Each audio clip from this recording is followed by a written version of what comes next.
กล้าอยู่บ่ทาน กล้าแล้วน้องไปกินข้าวเพิ่นนิดนึงมันไม่เลยกดออกมา เพอบ่ง่ายกับเพอน้อยนึงบ่ได้แล้วเนาะ บ่ได้มันกล้าทานมันฮะ เจ้าบ่ได้มาเอากระช่างข่อยบ่ บ่ได้ผมอยู่ได้ชาตัวเฮาได้น้ำ กระซ้ำบ่เห็น บ่กระช่างแบบนี้ล่ะได้ขวบได้4 กระซ้ำสีเขียวน่ะบ่ เป็นได้ เออ เมาลีเพิ่นก็สิเอาเสื้อผ้ากับปลากระป๋อง เฮ้ยมันบ่มีแนวล็อกแนวหยังไว้เนาะ โดยเพิ่นสิเอาปลากระป๋องให้ อืม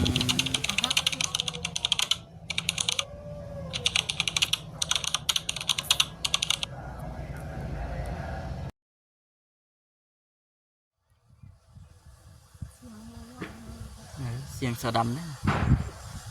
พอดีว่าหากนมาฮอดพุ่งกินนี่พี่น้องเลยเนาะพอดีเห็นทางเงินไอรีเพิ่นกำลังโอลมหรือว่ากำลังเงินทำไทยทางสะดำเพิ่นอยู่มาช่วงค่ำช่วงแรงเหมือนกันทำอิฐน่ะนั่นพี่น้องเลยเนาะไปบ้านน้องด้าทางเอื้อยน้องยุงเพิ่นฝากเงินมาให้ทางเบาคำสะอินเอาไปให้น้องด้าเพิ่นเด้อซื้อเครื่องอุดหนุนอาหารนั่นแหละพี่น้องเนาะแล้วก็ซื้อชิ้นดาด2 ชุดจัดนักจัดเต็มมาจนให้กับน้องด้าเพิ่น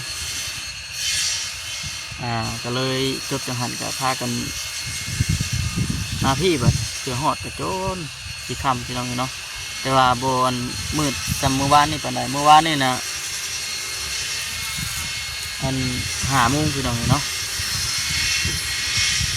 หันหลังให้กูหายกันว่าผัวกับเมียกันเลยฮะบ่เคยเห็นบ่เอาเนาะปิ่นกล้องใส่งานคนให้นั่นแหละเอาสบายดีเด้อเนาะสบายดีเลยพี่น้องเด้อเนาะพ่อกับบ่าวคำสาวอินอยากมานำเพิ่นเลยบ่ได้เว้าง่ายๆกันตั้งแต่เริ่มตั้งแต่เริ่มนะเริ่มเปิดห้างแต่บ่ได้ค่อยมีโอกาสเข้ามาออกมาพี่น้องเนาะเข้าห้างมื้อนี้น่ะขออนุญาตนำมันทำเมเข้าห้างทาเด้อว่าซั่นติ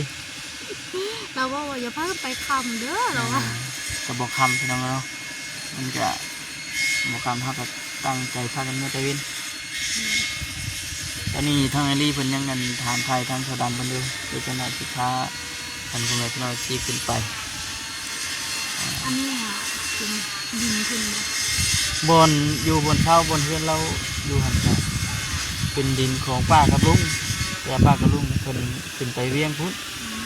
ก็เลยมีแต่สะดำมันอยู่ที่เอื้อแล้วก็อยู่นี่นี่เด็กเรื่องนี้แบบแน่นเรื่องหลังนี่เดี๋ยวนี้มีคนอยู่เดี๋ยวนี้จังหวะเด้เพิ่นสิคนเครื่องคนคลองไว้พุ่นเบิดแล้วพุ่นเด้เพิ่นบ่สิงพุ่นคนไปอยู่พุ่นแม่เพิ่นไปอยู่พุ่นว่าสีคือสิฮู้ดีแล้วเนาะปัจจุบันนี้ก็มีแต่สะดำเพิ่นแต่ว่าเฮ็ดเวียกเฮ็ดงานก็ทางเราก็เที่ยวขึ้นมาเฮ็ดอยู่พี่คือเก่ามันบ่ไกลกันบ่ไกลก็บ่ไกลบ่ไกลเท่าประมาณ 3-4 นาทีแหละขี่รถจักรอุ้ย3-4 นาทีเท่าว่าอย่างอุ้ยมันก็บ่ได้ไกลบ่มีไกลยังหรือว่าประมาณ5 นาทีไปสูงสุดประมาณ5 นาทีบ่ไกล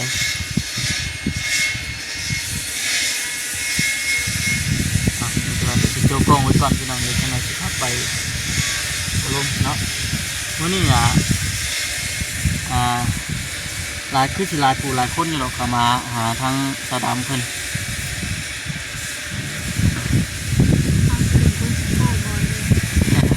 รุ่นมันคิดโอเคพี่น้องจังไดก็มีแต่ว่าฝากเป็นกำลังใจให้เด้อพี่น้องเด้อเนาะแล้วก็เห็นในที่เพิ่นคอมเมนต์เข้ามาหลายท่านอยู่น่าสงสารอยู่ตนอยู่ไว้กันทางสะดำเพิ่นก็เลยคนกำพร้าพ่อแม่ตั้งแต่ยังน้อยคุณแม่ก็บ่ฮู้ว่าสิตายได้ดีจังใดบ่จักแต่ว่าพ่อนี่คือเสียไปแล้วแม่นี่คือว่าไปมีครอบครัวใหม่แล้วก็บ่ได้ติดต่อกับลูกกับเต้าเลยอันนี้ก็หลายเทื่อแล้วพี่น้องอันที่ว่าสะดำเพิ่นเว้าสุพังนะ เนาะไปเนาะเนาะเกิดขึ้นแล้ว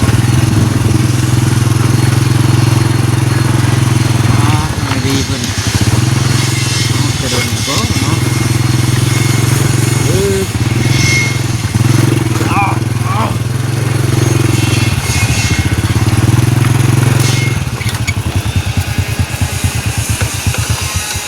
ฮะยังไงสบายดี เจ้า สบายดี มากับเจ้าไว้ มากับผู้สาว งามเนาะ งามบ่สู่เจ้าบ่ได้ดอกนี่สู่เจ้าได้บ่ ป้าเนี่ย เห็นบ่เดี๋ยวมื้อนี้พาทั้งเงินภรรยาออกมาเปิดตา อยู่ในนี้เลยกะ เป็นในเฮือน เนาะเลยจากปีแล้ว ปักไปนั่งพุ่นแหละเนาะเฮ็ดหยังมื้อนี้บ่ได้เฮ็ดเวียกบ่ จะไม่เกิดได้เลย ฮะ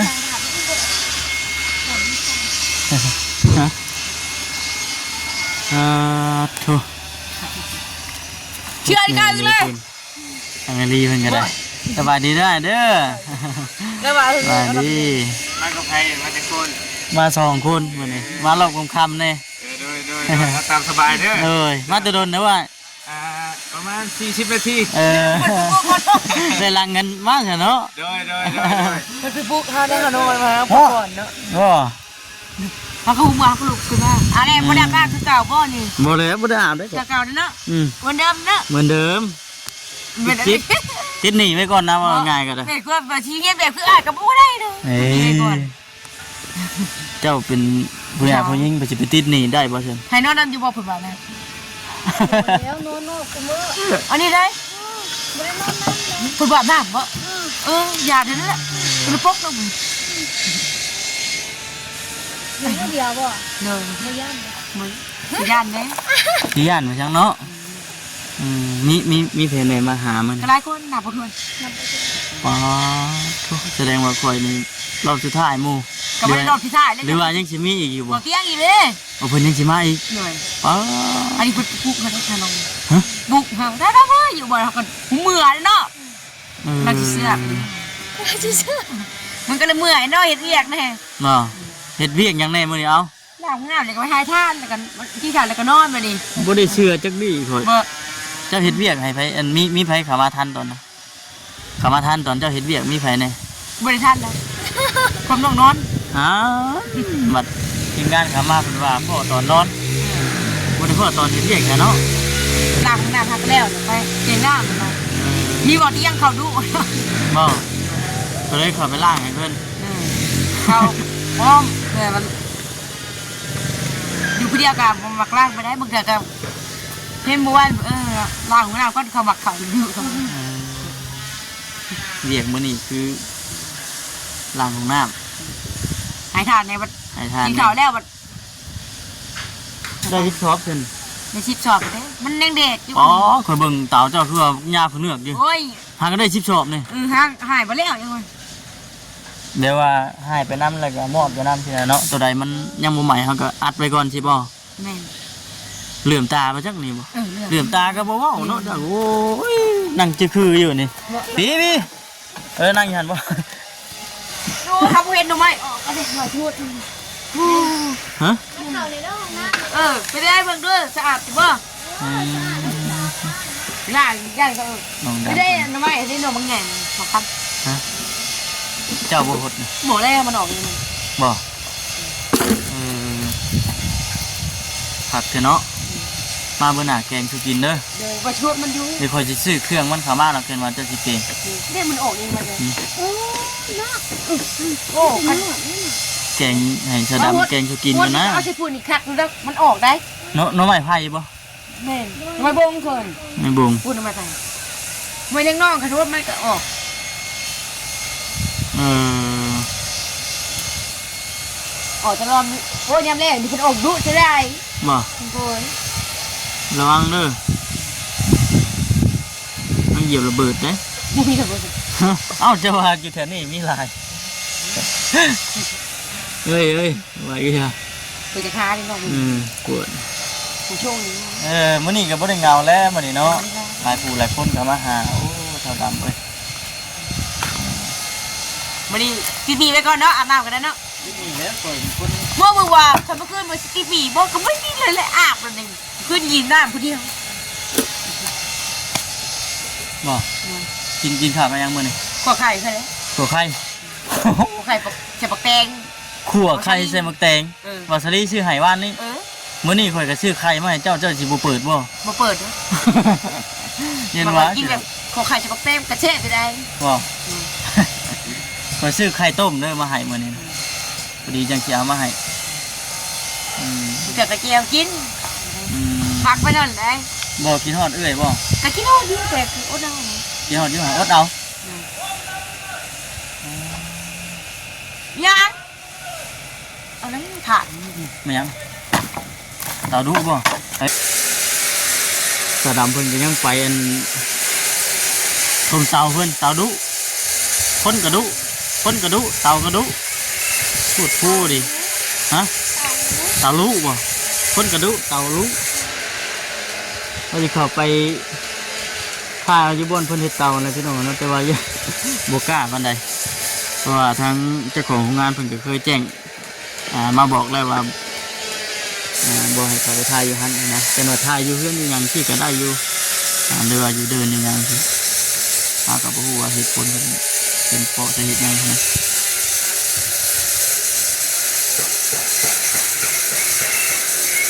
ให้เพิ่นทุมเตาเพิ่นแล้วก่อนพี่น้องนี่เนาะจังสิอบรมกันอีกทีหนึงเสียงกับโบได้ยินปะใดจะได้เพิ่นกับมาหรอกเนาะ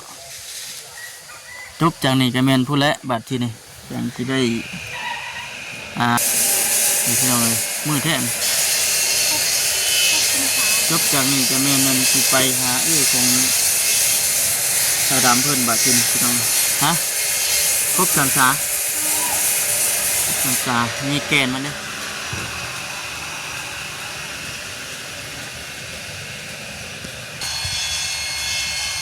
มาเลย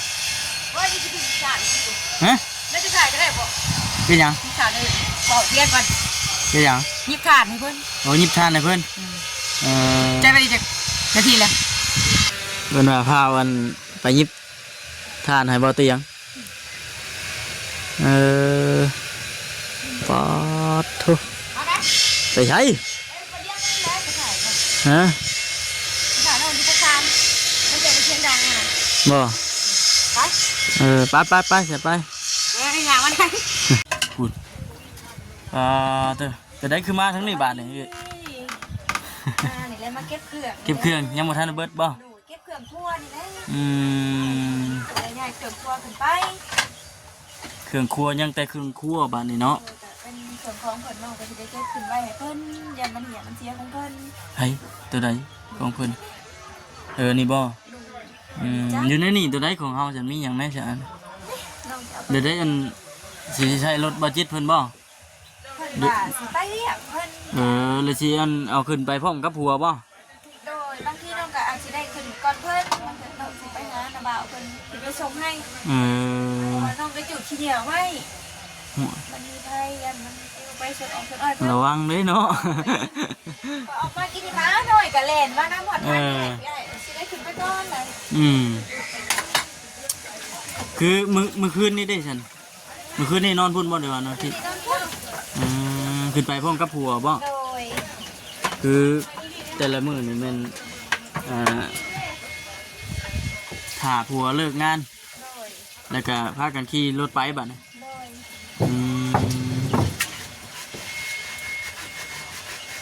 พุ่นแล้วเนาะ6:00 น 6:00 นปลาย 6 โมง7 โมงเหมือนยังบ่ฮู้อันนี้เพิ่นก็ว่าสิไปหับน้องลงมาตอนเที่ยงว่ะเพราะน้องบ่ได้เอาเข้าขึ้นไปนึ่งเด้ บ่ เที่ยงเราคอยเพิ่นบ่เห็นมาอู้มาแล้วยังบ่จิตเพิ่นไปแว่น้องรถยังบ่ได้กินข้าวเที่ยงไงเอ้ยบ่ ปาดเถอะปัดเวียจักพี่ไอ้ บ่เป็นไดเลยนี่ฮะ พี่น้องเหมือนขาดนมแต่น้อย คักดีเนาะแซ่บบ่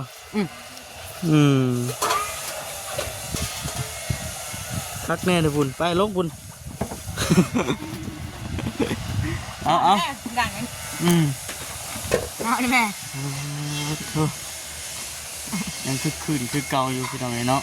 ต่อตามเพิ่นก็ได้ เอายังให้เอาเตรียมมากิน เพิ่นเอาเงินให้แน่แล้วก็เอาเสือกับนมนี่ อืม น้องให้ปันกายก็เอื้อยเพิ่นน่ะขอบใจเพิ่น แต่เพิ่น ก็เอาทานให้เพิ่นไว้ดัง อืมกล้าอยู่บ่ทาน กล้าแล้วน้องไปกินข้าวเพิ่นนิดนึงมันมาอีกเลยกดออกมา เพอบ่ง่ายกับเพอน้อยนึงบ่ได้แล้วเนาะ บ่ได้มันกล้าทานมันฮะบ่ได้อยู่นำได้ชามตัวเฮาได้น้ำ กระซ้ำบ่เห็นกระซ้ำสีเขียวนะบ่ เป็นได้ เออ เมาลีเพิ่นก็สิเอาเสื้อผ้ากับปลากระป๋อง เลยมันบ่มีแนวล็อกแนวหยังไว้เนาะ โดยเพิ่นสิเอาปลากระป๋องให้ อืม ก็พวกน้องได้ดำน้องก็โน่นแหละ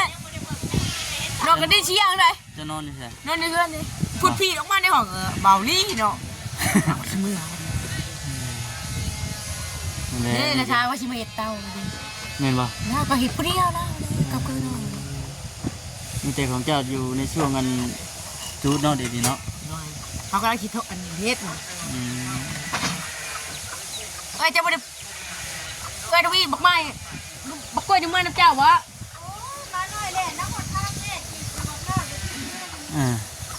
เฮียบ่ ญาติมาเลย ฮะ ญาติมามันเหยียบมาแล้ว มันไปทางติ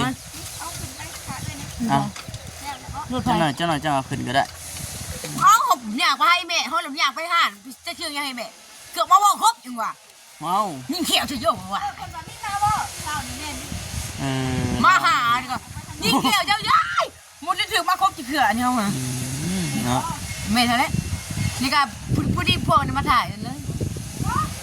ระวังดิ คือพวกอย่างที่บอกได้ มัน ซ้ำ เข้า ได้ มาพี่บ่ แม่น้องเลยอยากไปตั้นมันนะมันอยากครบน้องมันทางเร็วได้ทางคนโอ้ยาเด้อว่ะน้องก็ไม่เคยถือมาครบมีแต่ข้าวเมย์เนี่ยตรงนี้เนาะถือส่วนงานมันไปชักยาเนี่ยมัน ระวังด้วยคนหน่อยก็เด้อ นั่งเดี๋ยวจอได้ก็ถ่ายเพิ่งถ่ายบ่ออกเพิ่งกินหลายช่วงนั้นจอได้มาถ่ายกินหลายเลยมาเลยถ่ายมาถ่ายบ่ออกวะ นี่ก็ถือว่าหลายผู้หลายคนอยู่ได้พี่น้องเนาะเข้ามาเยี่ยมมายามทางสะดำเพิ่นกันนี่ก็ได้คือเรียกหลักๆแต่แม่นอยู่นี่เลยบ่ได้ไปทางใดแต่ละมื้อกันเนาะแต่บุกบุญอยู่กับเตากับทานนี้กะอีกว่าประมาณจักมื้อ สองมือแล้วไอ้มือก็กดออกอีก เตาเนี่ยกะว่าจักมื้อมันสิใหม่เบิด มันกับไม้ไปเรื่อยๆนะกันเนาะ กะบ่ถึกบ่ กิโลเนี่ยช่วงอันไม่รู้อ๋อมันหมักกิโล นั่นนะ มันหมักกิโลอันนี้เห็นบ่ครับผู้เดี๋ยว1 9นะ เนาะ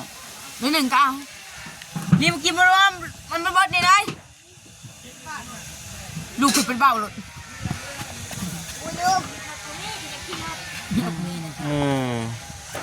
ให้อันลูกเจ้าได้ใช่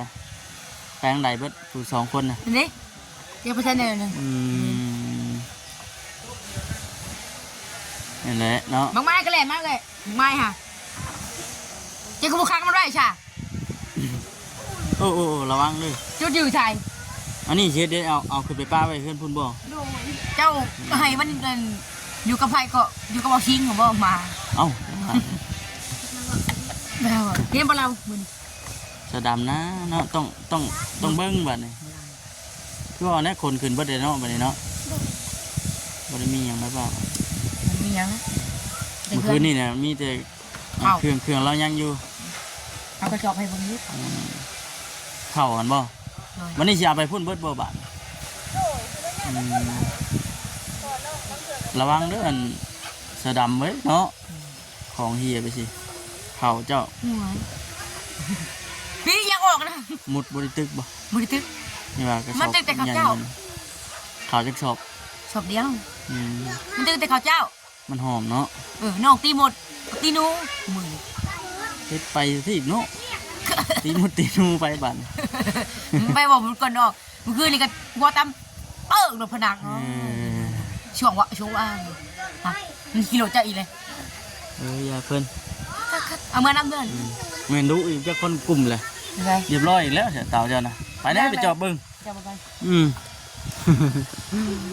ไปแต่พี่น้องเนาะมีแต่ว่าคลิปนี้ก็สิจบคลิปก่อน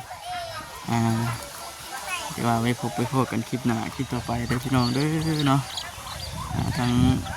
สดาเพิ่นก็สิขึ้นบัดทีนี้พี่น้องเนาะสบายดี